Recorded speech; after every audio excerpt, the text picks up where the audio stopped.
요즘은 진짜 고증이 잘 된 거예요. 우리나라 활은 전 세계에서 장력이 제일 세요. 투석기가 공성전의 역사를 바꾼 물건이죠. 소장님께서 거의 20년 전에 이 역사 스페셜에서 인터뷰한 영상을 찾았습니다. 제가 살 빼면 방송에 안 와요. 체중 관리에 실패하면 꼭 방송에서 연락이 오더라고요. 강감찬이 태어났다는 것이 낙성되잖아요. 강감찬은 장군이 아니라 문관이다라고 얘기를 하는데, 임용환 소장님과 고려 거란 전쟁, 전쟁신 함께 보기 계속 이어가겠습니다. 드라마에서 비중 있게 나왔던 전투가 흥화진 전투예요. 그래서 그 양규 장군이 이제 흥화진에서 거란의 이제 대군을 맞서 싸우는 이제 전투인데, 함께 보겠습니다. 자, 이제 양규 장군의 모습입니다. 근데 저는 좀 독특한 게 이전에 좀 뭐 사극에서는 등에 이렇게 화살통을 하는 게 많았는데 허리춤에 하더라고요. 요즘은 진짜 고증이 잘 된 거예요. 실제로 보면은 옆에서 이렇게 짧게 해서 매는 경우도 많고, 그리고 이제 기병들이 또 저렇게 많이 해요. 왜냐하면 기병은 이렇게 뒤에서 빼기 힘들거든요. 그래서 말 옆에서 빼는 게 낫죠. 그래서 이게 주로 이런 데 이렇게 차가지고 바로 빼게 하는 건데, 저는 궁금한 게 이거 뭐예요? 이게 깍지라고, 활을 우린 이렇게 잡고 쏘는 줄 알잖아요. 네. 조선 활이 너무 세가지고 이렇게 잡으면 손가락 힘이 버티질 못해요.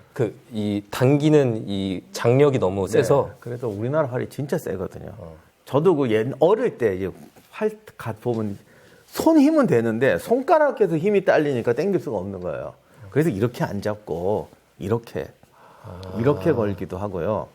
그 다음에 여기다 깍지 같은 걸 껴서 그 깍지로 거는 거예요. 깍지에다가 이 화살을 끼워서 네. 이렇게. 왜냐하면 이렇게 잡으면 손이 못 버팁니다. 그렇겠네. 우리나라 활은 전 세계에서 장력이 제일 세요. 그 로빈 후드 쓰는 그 웨일즈 장군보다 영국의 더 셉니다. 롱보우보다도 훨씬 더 셉니다. 그렇기 때문에 이게 버틸 수가 없어요, 손이. 그리고 지금 국궁 쏘시는 분들도 하루에 몇 대 이상 쏘면 근육 상한다고 못 쏘고, 옛날 분들도 이거 땡기다가 손이 여기가 나가니까. 전 세계적으로 뭐 기병 중에 활 잘 쏘는 건 몽골군 뭐 이런 얘기 많이 하잖아요. 근데 이 나중 얘기지만 고려군하고 몽골군하고 활 시합한 거 보면은 최소한 무승부거나 우리가 이긴다. 몽골군도 보고 놀랄 정도로 그 정도로 활에 관해서는 정말 셌습니다. 고려군도 이제 활 쏘기에 있어서는 지금 뭐 양궁도 제패하는 게 우연은 아니더라고요. 그렇죠. 유전자가 있는 거죠. 뭔가가 성으로 날아오는 모습인데 불덩이가 날아옵니다. 투석기 같은 걸 쓰는 거죠? 네, 이 전투씬에서 투석기로 서로 포격전을 하는데 이런 부분은 그동안에 어떤 디테일을 잘 잘 못 봤던 거예요. 네. 이제 거란군의 이제 뭐 투석기 부대? 일종의 당시에 포병이라는 말을 썼나요? 네, 포라고 그랬죠, 저거를. 네. 우리가 장기 쏠 때 포가 저 투석기를 말합니다. 그래서 이제 거란 포병들의 모습인데 이제 뭐 일사불란하게 움직이는 모습이거든요. 네. 아까는 이제 검차는 한 대당 120명이 운용을 했다 하잖아요.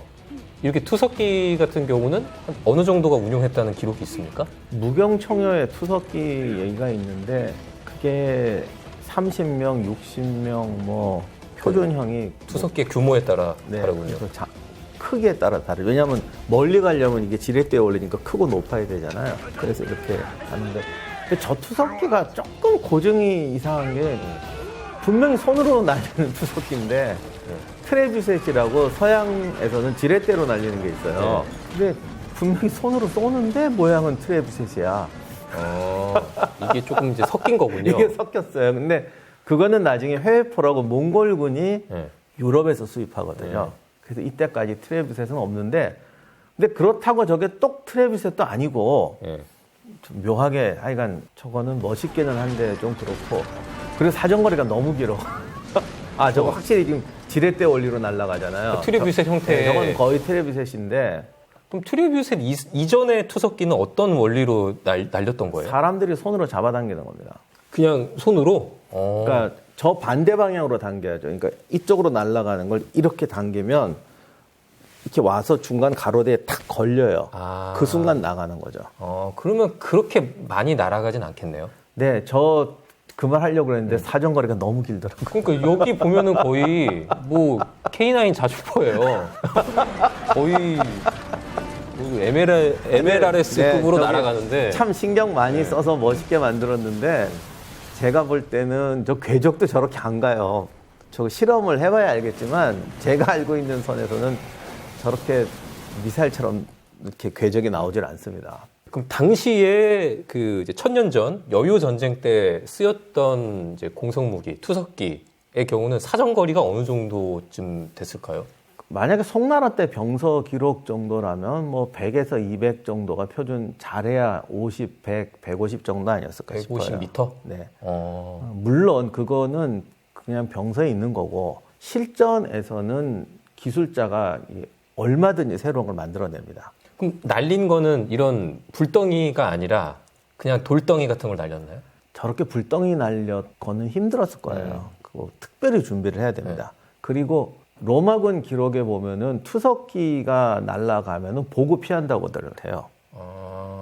그래서 오히려 검은칠을 해서 지금은 이제 멋있게 불꽃이 날아가잖아요. 오히려 안 보이게 해서 날렸다고. 그러니까 돌을 날린 거죠? 그렇죠.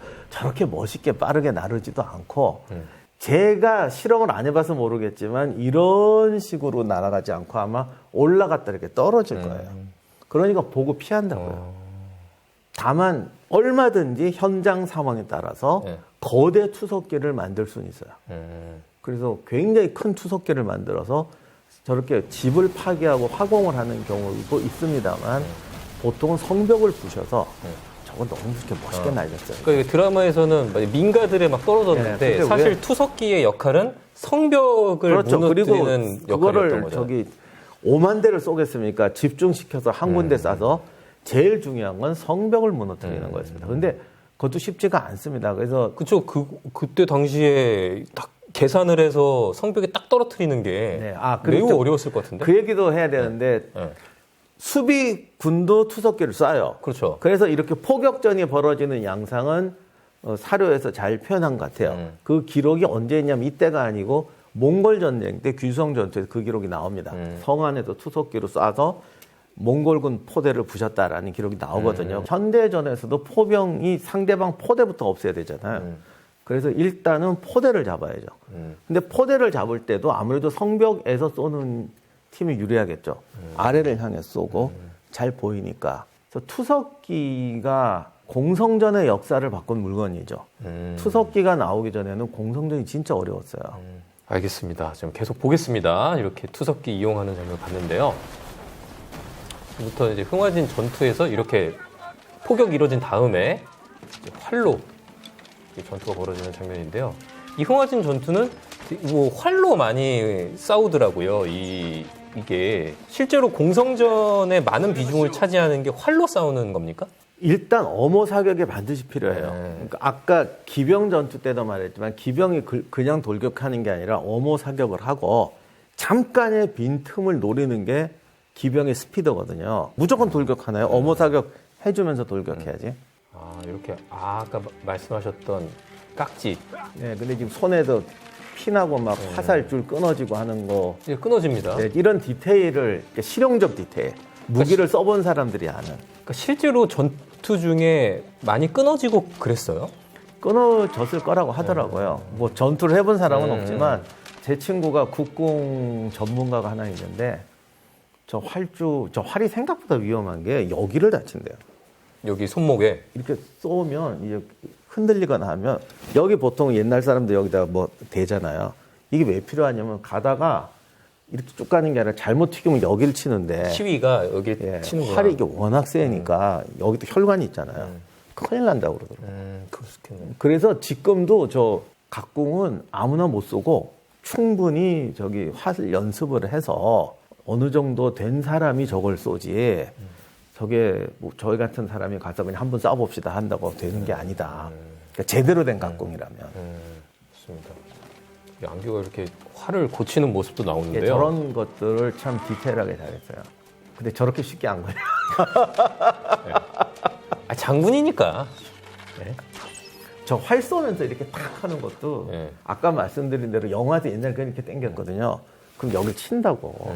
그래서 이렇게 멋있게 하려고 하는 게 아니라 쏘고 나서 이게 활이 내 손을 못 치게 해야 되니까 폼이 있는데 요즘 하여간 저런 거는 많이 참. 아, 이게 좀 활 쏘는 게 실제 잘 이렇게 구현을 한 거예요? 활 쏘는 네. 게? 다시 볼까요? 저런 식으로 하잖아요. 그러니까 손에 이런 거 피나는 거 이런 것들을 정말 쏴본 사람들만 아는 고충을 잘 표현했어요. 저렇게 물 먹는 것도 그렇고. 그러니까 실제로 뭐 밤낮 없이 싸웠으니까 당시에 이렇게 먹으면서 먹는 것도 해결해야 되잖아요. 그러니까 저런 장면이 옛날에는 안 나왔는데 다들 그냥 성벽에서 전투만 하잖아요. 맞아요. 옛날에는 만약에 양규 장군이 쏘다가 물 먹는 장면 나오면 오히려 이랬을까? 아니 지금 전투하기 바쁜데 쟤는 물 먹고 지금 뭐 하는 짓이야? 그렇죠. 아니, 이게 좀 독특한 장면이긴 했어요. 기존의 어떤 사극에서 잘 보이지 않았던 장면이긴 실제로 했죠. 저렇게 하는 게 정사입니다. 그러니까 한국 전쟁 때 그 실화인데 어느 부대에 2차 세계대전 때도 참전했던 상사가 있어요. 훈장도 받은 그 부대 최고의 용사예요. 그분은 뭐 했냐면 그 미국산들 좋아하는 땅콩 버터 이 통을 들고 내내 병사들 싸우고 있는 병사들 뒤에 가서 한 젓가락씩 떠먹여 주고 다녔어요. 나중에 모든 병사들이 가장 고마워하는 게 그 중사예요. 그러니까 그런 역할을 해주는 그 에너지를 채워주고 이런 역할이 굉장히 중요하거든요. 근데 이런 영화에서는 그런 장면들을 잘 살려줘요. 아니, 저분, 보조 출연자분인데, 아주 리얼해요. 저렇게. 그러니까, 아니, 왜냐면 정신없이 먹으니까, 저렇게. 그러니까 저런 식으로 해야 싸울 수 있어요. 사람들은 야, 목숨이 오고 갈 때니까 뭐 없던 힘도 날 것 같지. 천만의 말씀. 자동차 엔진에 가솔린 떨어지는 건 똑같습니다. 알겠습니다. 이렇게 홍화지는 전투에서 고려 병사들이 용감하게 맞서 싸우는 장면이 나왔습니다. 자, 이렇게 이제 소장님이랑 전투씬들을 봤는데, 이제 그 전쟁씬 얘기는 여기까지 하고, 저희가 이제 방송 관련해서 자료를 찾아보다가 소장님께서 거의 20년 전에 이 역사 스페셜에서 인터뷰한 영상을 찾았습니다. 거의 20년 전 모습이라, 이게 어떻게 과거의 자신을 보는 모습이 꼭 어떻습니까? 내가 살쪘을 때만 인터뷰하더라고요. 그렇게, 이것만 봐서는 그렇게 살쪄 보이지 않는데요? 제가 살 빼면 방송에 안 와요. 체중 관리에 실패하면 꼭 방송에서 연락이 오더라고요. 제가 봤을 때는 안경은 지금 쓰신 게 더 어울리는 것 같습니다. 감사합니다. 또 박사님의 추억의 또 옛날 모습 봤고요. 자, 이제 드라마 얘기 좀 더 해보겠습니다. 이 고려 거란전쟁 주인공이 강감찬이잖아요. 네. 배우 최수종 씨가 맡으셨는데 우리가 이름은 좀 익숙하지만 알려진 정보는 그렇게 많지는 않은 것 같아요. 그래서 강감찬이 태어났다는 곳이 낙성대잖아요. 여기 그 서울 별이 2호선 떨어지는. 낙성대. 근데 그 낙성대도 기록에는 또 개경 근처라고도 하는 설도 있고. 아, 그래요? 거기라는 설도 있고. 아니 지금 뭐 관악구에서는 뭐 강감찬 축제도 하고 그래요. 네. 그래서 사실은 사료는 개경설도 있고 서울설도 있어요. 그러니까 강감찬이 서울 사람이었을 가능성이 있는 거네요. 네네. 그 낙성대. 그러니까 별이 떨어졌다는 강감찬 장군이 태어났을 때 네. 그런 설화가 내려져 오는 겁니까? 네. 원래 이 지금 드라마 속에서는 강감찬 장군이 지금 2차 침입 때는 예부시랑이라는 직책을 맡았던 거로 나오거든요. 그러니까 우리는 장군으로 기억을 하고 있지만 사실 문관이었던 거죠. 아, 그 부분은 좀 오해가 있어요. 아, 뭐가? 그 많은 분들이 강감찬은 장군이 아니다 문관이다라고 얘기를 하는데 아, 그래요? 기본적으로 고려 때는 문관 무관의 구별이 지금처럼 크질 않습니다. 그리고 고위직으로 가면 다 문관이에요. 그리고 사실 강조 같은 경우도 무관이냐 문관이냐 구별이 애매할 수도 있어요. 양교도 형부 실향인가 형부 관직이었어요. 네. 그래서 고려 시대는 과거 문과에 장원 급제한 사람도 전방부대 중대장으로 가고 그래요. 완전히 문무구별이 지금 같지가 않습니다. 윤관, 여진정벌에 나갔던 사령관이 윤관, 부사령관이 오연촌인데 두 분 다 과거 급제자예요. 근데 여진정벌 가서 제갈량처럼 수레 타고 지휘한 게 아니고 정말 현장에서 날아오는 화살 쳐내며 싸웠다고 되어 있습니다. 그럼 문관들도 어느 정도 좀 무예를 닦았어요? 네, 그때는 기본적으로 다 했던 것 같아요. 왜냐하면 안 그런 사람도 있는데 보통은 문무겸비해야 관료로서 높은 뭐랄까 직도 하고 하니 분위기 자체가 그랬던 것 같아요. 사회 분위기가. 그러니까 문관이지만 병법서도 많이 읽고 네. 또 뭐 실제로 무술도 무술을 하고 또 좀 하고 네.